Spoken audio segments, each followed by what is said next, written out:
Here we are, episode two. Episode 2 of Inside the All right. Offer. Thank I'm you for excited. everyone. Yeah, thank you for everyone tuning in. My name is Ben Handelsman, associate broker with Max Brook Realtors. And I'm Jeremy Stybel with First Securities Mortgage. I'm the vice president of lending there. So, yeah, you got two good people here. Yeah, that a you can lot listen of to. what is our combined? I got 20 years. How many years you Again, got? you're aging me. Yeah. God, stop it. 30 years. Okay. So 30 combined years. 50 years Yes. of experience on the pod here. That's pretty cool. Yeah. I'm excited to be here for Me episode too. 2. We're gonna. This is the episode where you get into it. Yeah. We've made our introductions already, and Threw out a little bit of information last time, but Yeah. I think we feel comfortable enough to really dive into some topics differently than we did on the first episode. And hopefully people are going to get good information from here, and they can walk away and use this information in their real life, you know, if they're going to buy a house or sell a house or whatever else. So really hope that everybody likes what we had to say. Absolutely. So there's some And good if it's your first time listening to us, our goal here is to bring real estate information and news in edible bite-sized pieces that everyone can digest. Nothing too over the top either. Yeah. You know, Nothing too crazy. Nothing too crazy. I mean, real estate, it can be crazy. I Yeah. will tell you. Yeah. I do have some stories, but we're going to try to just, again, it's mostly things that are happening today, you know, things that are real life examples, things that have happened in the news, you know. So, again, we're just really trying to talk about some stuff that makes it a little bit easier for you to go about your day-to-day business when it comes to real estate needs. Right. So we're going to break it down in 3 parts. Things that have happened, like you were saying, in the last week. We're going to talk about some real-life stories, and then our keys to the deal. Yep. Our little bits and little nuggets to take away. Yep. So let's get started. So the weekly update this week, there was a big merger There was. in the real estate industry. RE/MAX, which is one of the largest, if not the largest, real estate franchise, was just acquired by Real Brokerage, Yep. which is a brokerage that specializes in using AI technology, They were cloud-based. cloud-based Yep. brokerage system, and their goal is to take their technology, integrate it with RE/MAX, and create a whole new entity and become really like the largest broker in the world. Yep. So Real acquired RE/MAX for $880 million. And what I thought was interesting was that the company itself was worth somewhere in the 500 millions, Yes. and the rest of it was debt. So RE/MAX had a lot of debt. Well, I mean, again, there are companies that still can run, you know, with debt, but you know what? Sometimes they need a cash infusion. Sometimes it's just go a different direction. Is this a good thing for the industry? That's really more the question that really we'll see in the near future. You know, we do see it a lot with other companies that are being acquired. We were talking about this earlier, that it is becoming a platform industry where, you know, you have Rocket that bought, you know, Zillow and Redfin. Redfin. Yep.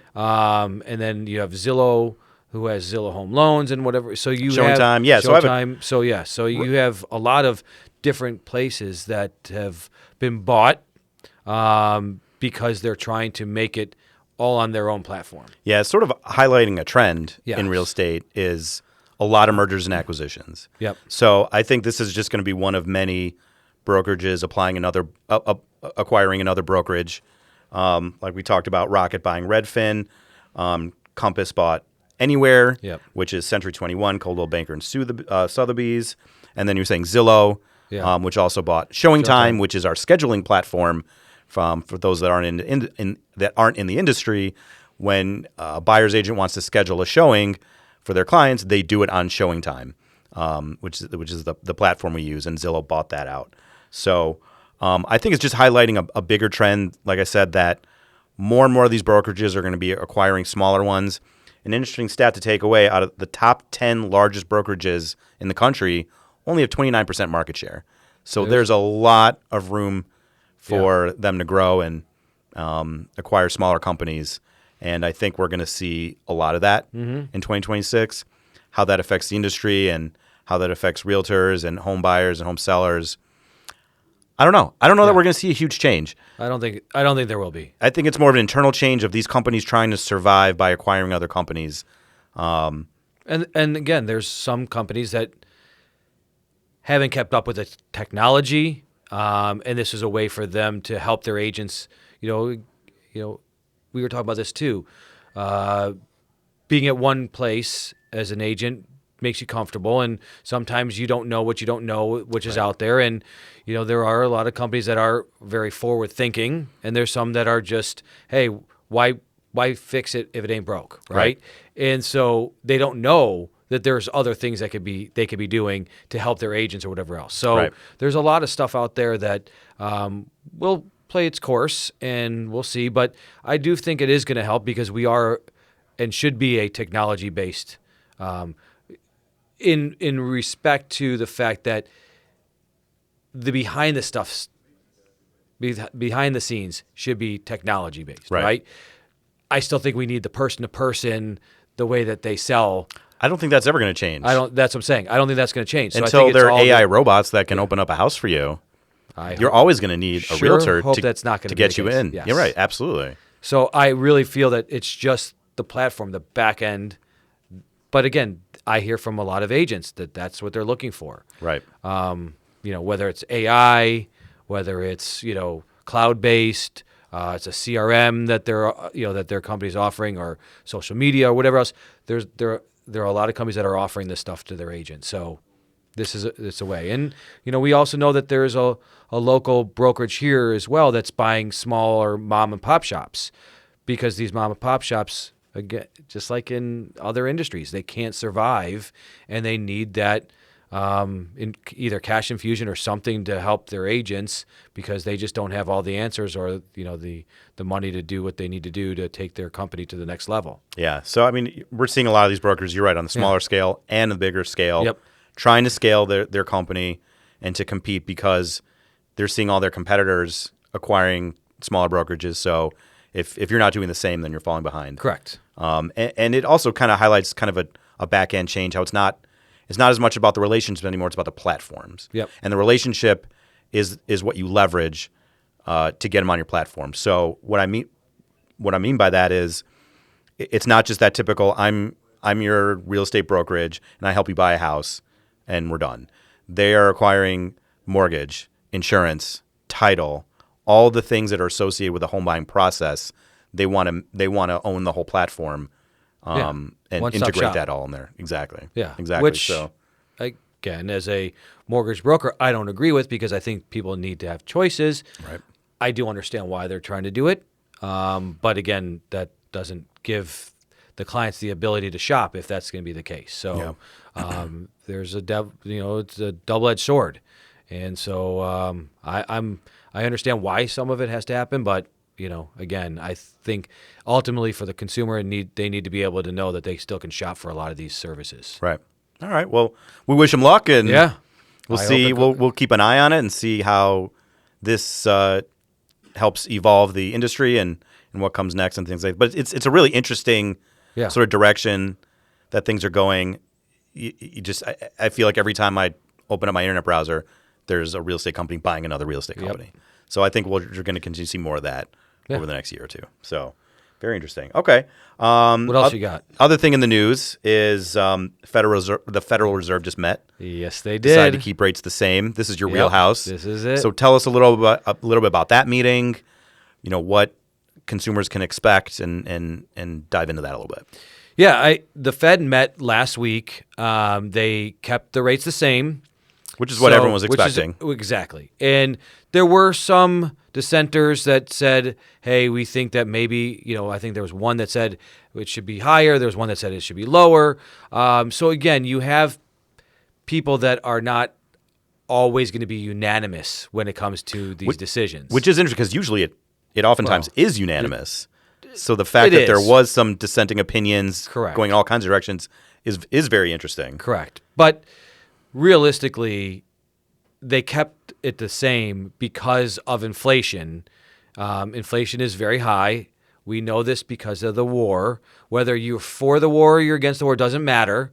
But unfortunately, we are in war, and it is causing a big issue because of the Strait of Hormuz is not open. We can't get the oil here, so it is costing more money. I mean, I think they were talking about the average gas price now is at least $5 or somewhere around $5 mark. It is going up. So it is going up. And so that, unfortunately, pushes inflation. So inflation is probably the biggest ticket item that they look at when it comes to what they're going to do with rates. There's some other things as well, whether it's the PCE or What is the PCE?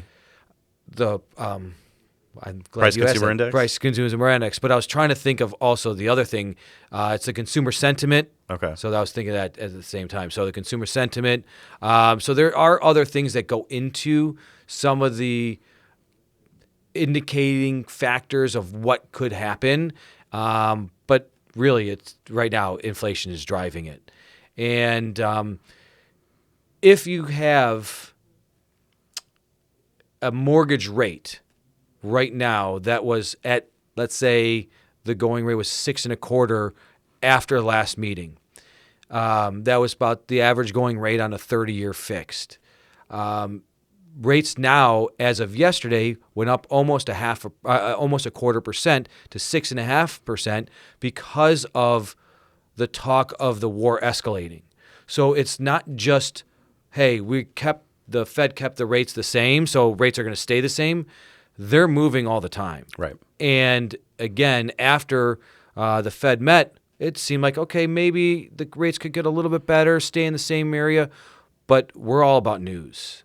Every day. I always tell my clients, when I come in, it's like, we don't know. I don't have the crystal ball, so I wish I did, but we don't know what's going to happen because somebody's going to say something that's going to disrupt the market, whether it's good or bad, and that's going to change the rates. Right. And so yesterday with the escalation of the war, and I believe there was I think they bombed 6 ships or something like that, that caused a big panic.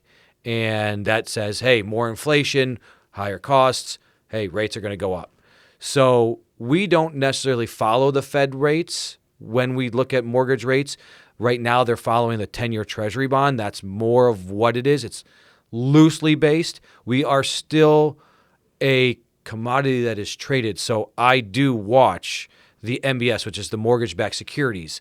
That is really what we follow based on, how they are being traded on a day-to-day basis, loosely based on the 10-year Treasury.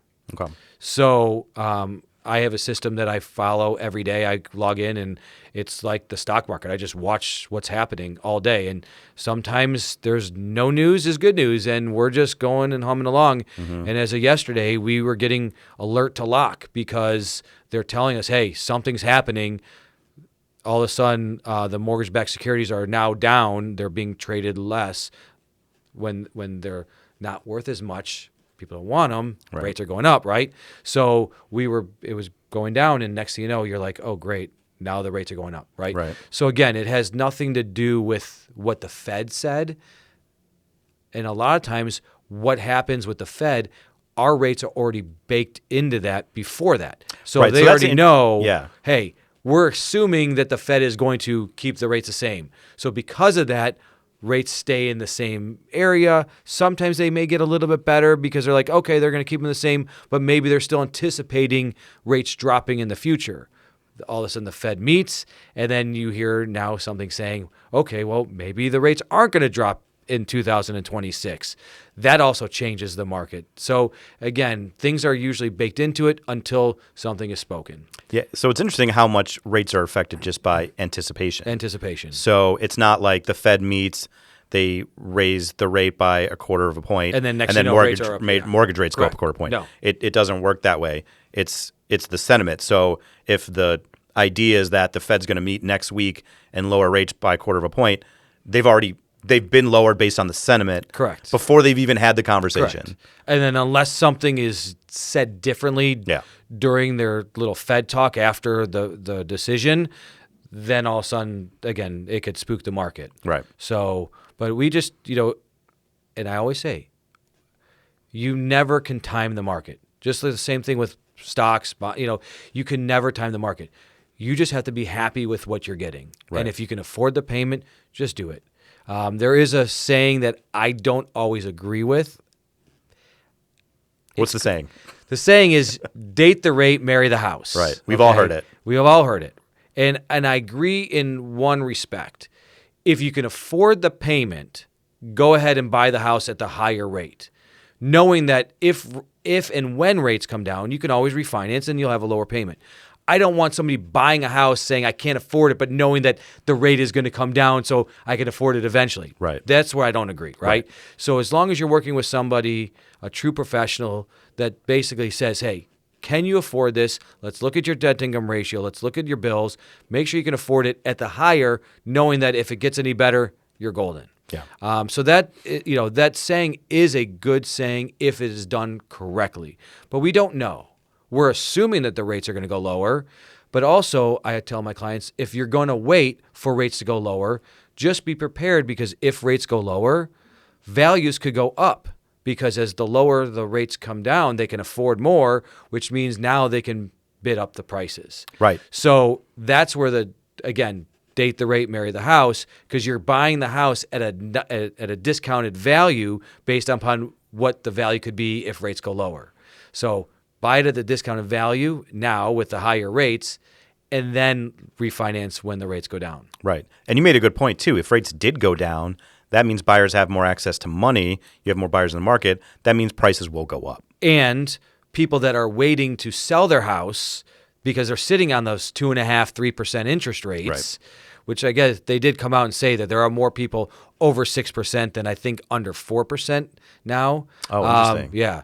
But those people that are now, again, still waiting to sell their property, they're waiting to sell their property because they're waiting for a certain threshold. Maybe it's 5.5%. They're like, oh, okay, I can go up from 2.5 to 5.5%. That 3% is not that bad, but I'm not doing it at 6.5. I'm not doing it at 7.5. So if they get to 5.5, now all of a sudden, again, there may be a little bit more houses in inventory, but now you have somebody else that you're competing against to go buy a house. So that's where we say the values could go up. Right. And the thought behind that makes sense, right? Like if there's something you want to buy on Amazon, it's a little too expensive, you just keep tracking it, wait for the price to go down, and then click you buy it. But mortgage rates aren't necessarily like that. We had rates at 5.99% for like 24 hours. Correct. People thought, we're already under 6. It'll just keep going down. But no, it went right back up. And even if you were waiting for that low market, it's not like you're ready to pull a trigger on a house that particular day. Correct. So and unfortunately, I have clients that think they're smarter than the market, right? I mean, we all do. And I was trying to talk to some clients about refinancing because I have clients that bought, and some of them are at 675, 6875, 699, 7 1/8. And I told them when we got to 599, you can't be greedy. Let's take what we can get now, and we can always do it again when it comes down. You can refinance basically every 6 months, right? And we can do it again, but let's take some savings. You basically are getting about 1% off, and that's usually what they say is a good indicator is that when you should do it based on the cost of the refinance. And I had people that said no, I think it's going to keep going lower. Well, here today, gone tomorrow. Right. Rates went up, and I called them back, and I'm like, sorry. Or some of them actually texted me going, all right, I'm ready. And I'm like, yeah, sorry, the rates are gone. Right. And that's the thing. No one knows what rates are going to be from one day to the next. No one knows what inventory is going to be from one day to the next. So really, there's no perfect time to buy or sell. No. It's if you find the right house Yeah. and you can make it happen now, do it now. Right. That's it. Like if you need to be out in your house in June, you want to put it on the market now. If you don't want to be out of the house until November, it's probably not a good time for you to sell right Correct. now. So it's really more about your particular situation than trying to time the market. Exactly what I tell every one of my clients. Yeah. It's don't time the market. It's when are you ready? Right. And I get that a lot too. When's the best time to buy? I don't think there really is a best time to buy. Some people say, is the best time, especially in Michigan, is the best time to buy in the winter? Potentially, because there is less people that are out there looking to Right. but there's also less sellers. Way less options. So you have less options. So again, if you can find what you want, it is a great time to buy. But sometimes you can't find what you want. Like I was lucky when I bought my second house, I bought my second house in January. I actually got it for a good price. Why? Because the seller was anxious to get out, didn't want to keep carrying the the cost of holding the house, and I was able to get a good deal. There wasn't a lot of buyers out at the time, so it was perfect. Exactly. But I found what I wanted. If I didn't find what I wanted, I was going to keep waiting. Right. I mean, so hopefully you have the luxury of keep waiting. If not, then you unfortunately have to, deal with the market and take what you can get. Yeah, you touched on it perfectly. I mean, like I said, in the December, you have much less competition. You're not going to be competing against multiple offers as often as you would in the spring. But yeah, exactly. There's less options available to you. Yep. Mostly your inventory is going to be sort of leftover inventory from the summer that they just couldn't sell, and it's sitting on the market. Maybe it's priced too high or needs a lot of work. Or you will have the occasional new listing because even in the wintertime, people are getting divorced, people are changing jobs. Correct. They're moving out of Kids state, moving out of the whatever house. it is. Exactly. Yeah. I So hate you the will- winter. I'm right. leaving. I'm getting the hell out of. Right. Yeah. So there's a lot of reasons why somebody is going to move, and again, you just have to be ready to strike when the Right. And then now in the springtime, where you do have a lot more inventory, there's just so much more competition. which I'm seeing day in and day out with Right. my clients. Multiple offers. Yes. And you really have to be aggressive. Yeah, If you're going to look for a house in the spring. I was talking to one of my agents that I work with as well, other than you, but you're my top guy. They were talking about they listed a house for $1 million and it sold for like 1.205. Wow. I mean, it's crazy that it went for $200,000 more. I mean, and there's the escalation clauses and there's other things that I think we either talked about last week or we'll talk about it in the future. But they're just going up, and people have the cash and they want a house, they're going to pay it. And whether they're overpaying or not, if they're going to be there for the next 30 years, are they really overpaying? Probably not. Yeah. Just right now, maybe. So, you unfortunately at this point, spring has sprung. It actually sprung a little earlier than we expected, and the market's been heating up. Yeah, it really has been. I'm seeing most the houses are getting multiple offers, or they're going pending before I even get a chance to show it. Yeah. So we really have to be aggressive if you're looking in the springtime. Have your pre-approval ready to go, and have all your ducks in a row, so that when you find that house that is the perfect situation for you and your family, there's nothing you have to do. You can just jump right in with the solid offer. So very cool. Awesome. Well, thank you for that Welcome. information. One more in the news I had, more of a local story, is rapper T Grizzly, who my Yes. son really likes. Mine too. He just bought an apartment building in Detroit, Yeah. in Brush Park. $12 million mixed-use, mixed-income apartment complex. It's going to be a 5-story project with 37 units, affordable housing, aimed to be completed in 2027. Yeah. I think that's super cool. How come we don't see more celebrities doing stuff like this? I don't know. I wish they would put their money where their mouth is. I mean, because they always talk about how they love Detroit and they love where they're from.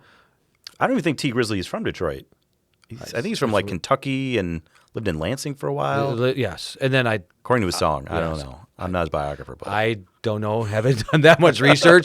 But I did see this on the news the other day, and they were talking about it. And, regardless, it is a great thing. I mean, we do need more low to moderate income housing, and especially we need it that's new. It's newer. Like, we need stuff that is, it's better for the people to live in, right?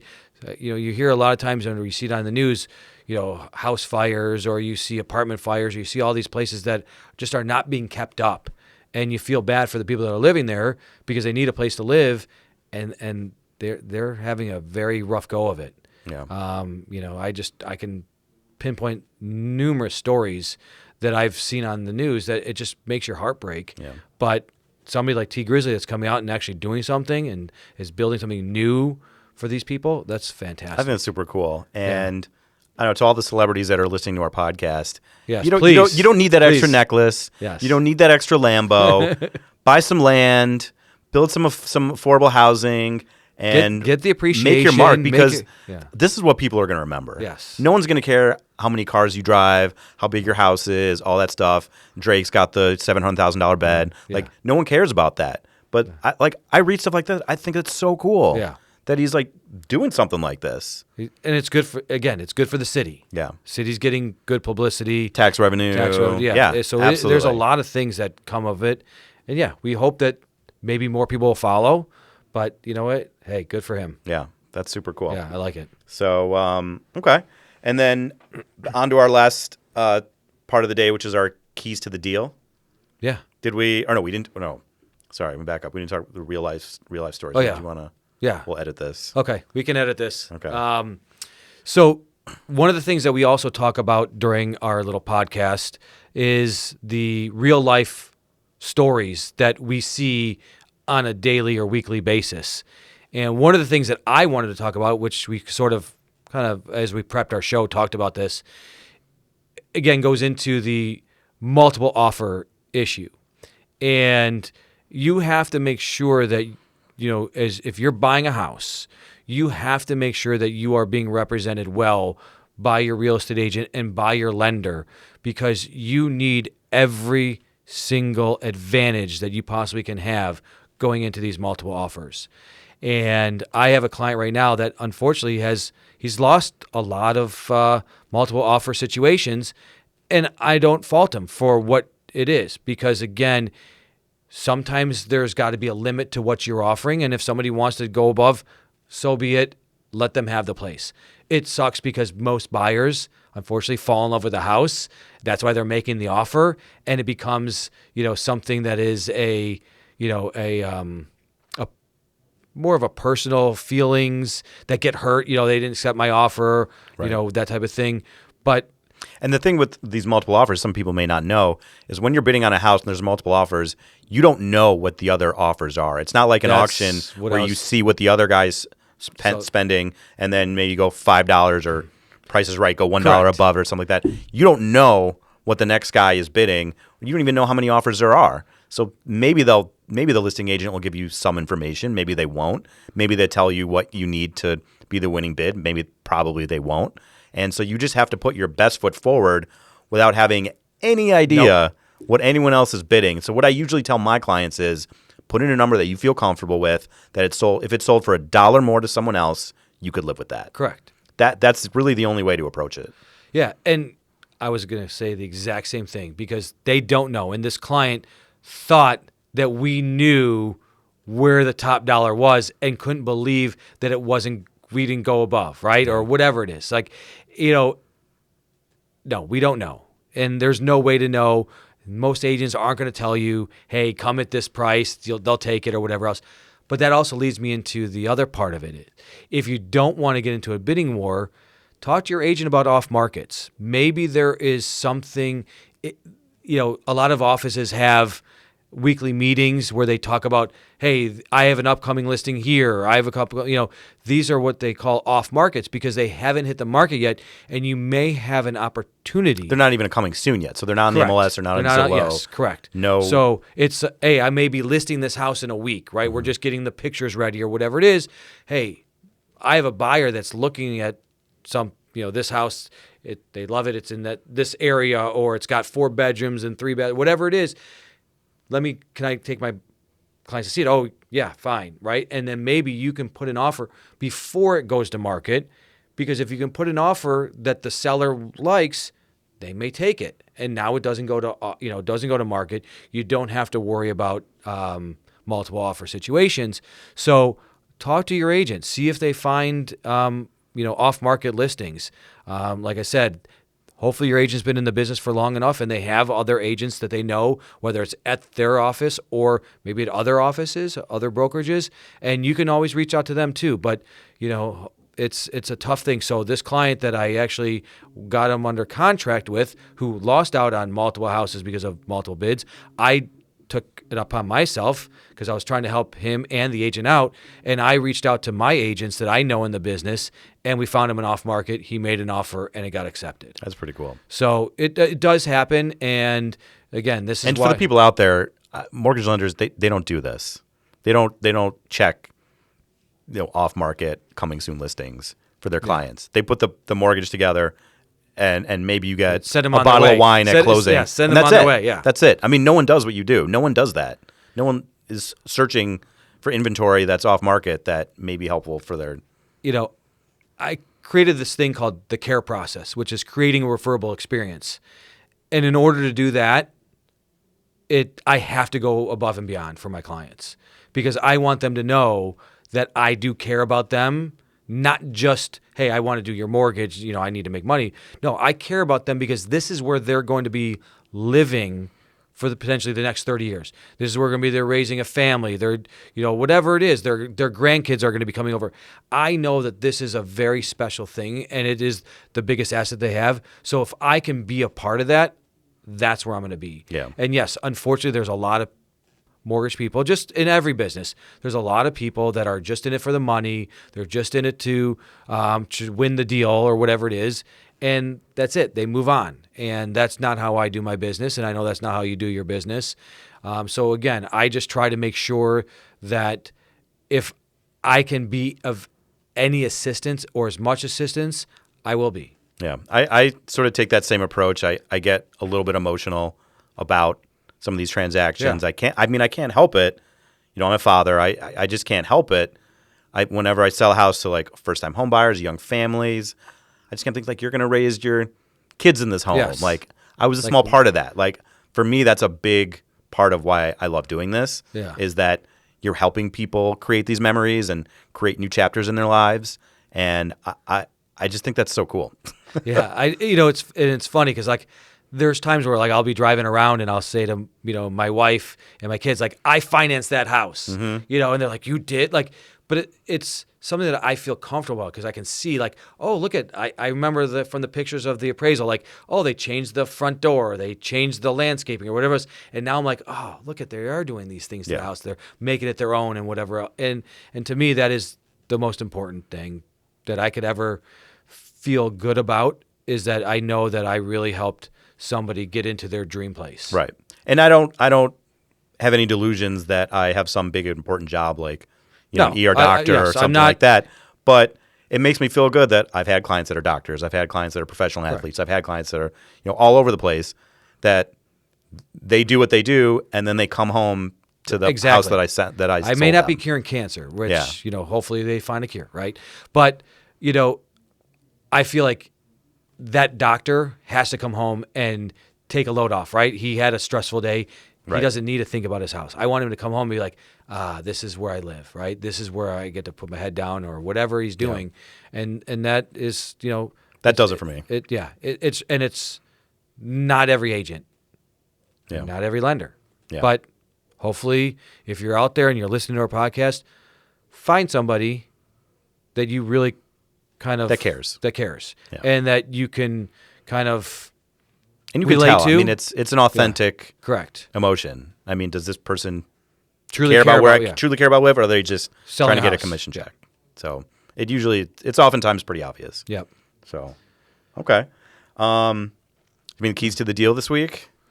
So, I know we were kind of talking about, just how they're making offers. I think is that what we were talking about? Well, I had a story. We could talk about that. Yeah. I wanted to talk about this Mr. Beast interview. Oh, you want to talk about that? That I heard. We could save that for the end. You know what? Let's do that now. You want to do that now? Okay. I like that. Yeah. So I consume a lot of media. I think we all do. Yeah. My kids love Mr. Beast. I'm always interested in successful people and what they do and their processes and things like that. So anyway, I was listening to a Mr. Beast interview, and he was talking about Mr. Beast. He has all these side businesses now, Beast Burgers and things like that. But he's making chocolate bars. They're good. They are very good. I was actually surprised. They are good. They're actually pretty good. I like the Milk Crunch one is my favorite. Yeah. But they have all kinds of flavors now, and they're pretty good.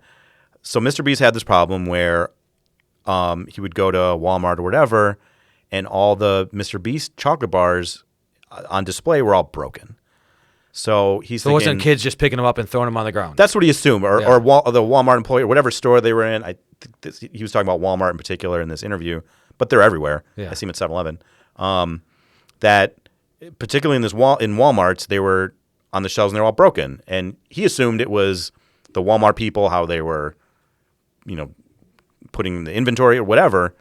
So he decided he was going to put some hidden GoPro cameras on the Walmart shelf to see what was going on. So is that legal? And everyone was like, is that legal? I don't think that's legal. I don't think you should do that. And Mr. B's like, yeah, I don't care. Yeah. So we put in these GoPros. And what he found was that customers would come, moms, kids, whatever, they would take a bar out of the box. And as they were taking a bar out of the box, it would make all the other bars fall out. Interesting. So he assumed that it was something in the way that the packages were handling it or whatever. It wasn't. It was a flaw in the way the box was designed. So he redesigned the box so that the chocolate bars wouldn't break as much. And I found that really interesting because we all have blind spots in our personal lives, in our work lives, and we don't necessarily even know that they're there. That's why they're blind spots. Exactly. Right. I mean, I could say that I had one that just came up that someone said I talk too much. I guess maybe that's my blind spot. I like to talk. But I also do that because I care. Yeah. And I try to do that to show I care. And I try to say, hey, I'm going to give you as much information as you want. Sometimes I give it a little more, but for the most part, I find that people like that information, right? Right. But again, it was a blind spot that I didn't know. Nobody's ever told me. And until you finally find out about it one way or the other, now all of a sudden you got a blind spot that you got to fix. So just like Mr. Beast did not know this, in all the testing he probably did of the candy bars, the last thing that he probably thought he had to test was the box. Right. That's so I guess that was bars. my point, is to just, we all have these blind spots. We do. We don't know they exist. But what I learned from this interview is that it's just important to keep an open mind. Yeah. And always know, no matter how long you've been doing something, there's always something to learn, and to just leave yourself open that you don't know what you don't know. Yep. No matter how long you've been doing something or how much education and research you have into something, there's always going to be something that you don't know. And to just, like Mr. Beast, keep your mind open. And when you do get that information, act on it and make a change. Yeah. And like you said, you don't know what you don't know. And until you find out what you don't know, you have to make the change, and you have to act upon it. I know a lot of people that don't act upon it either. They just let it go or whatever it is. And Mr. Beast could have just let it go and be like, whatever. They'll still buy my stuff. No, but he wanted to make the change. He wants his product to be perfect. And the attention to detail. And the attention to, and that's because there are a lot of candy bars out there. But why is his different? Mm-hmm. Obviously he's got the name. The kids love him. They follow him. So again, they want it, and he wants to be, it to be top notch. Yeah. And so I feel that I'm always learning something. Every day I try to learn something new. And whether it is in the industry, whether it's not in the industry, I always try to find something new, because I know that I have blind spots. And if I can learn new stuff, hopefully my blind spots are getting smaller and smaller. Yeah. And that's really the only thing you can do. So, if any agents or lenders are listening to us out there, find your blind spot, work on it, ask people. Or just anyone in general, no matter what career you're in, family life, whatever, we all have blind spots. Be open to, be open to change. Be open to learning, and be open to change, and ask somebody. I sort of asked somebody about this blind spot that I didn't know about, and they were honest with me and said, somebody told me that you talk too much. And I was like, okay. I've been known to be a storyteller. A little bit. Yeah. A little bit. So it's okay. Okay. People still like me, I guess. They do. Maybe. Awesome. So, all right. Well, I think this is what we got.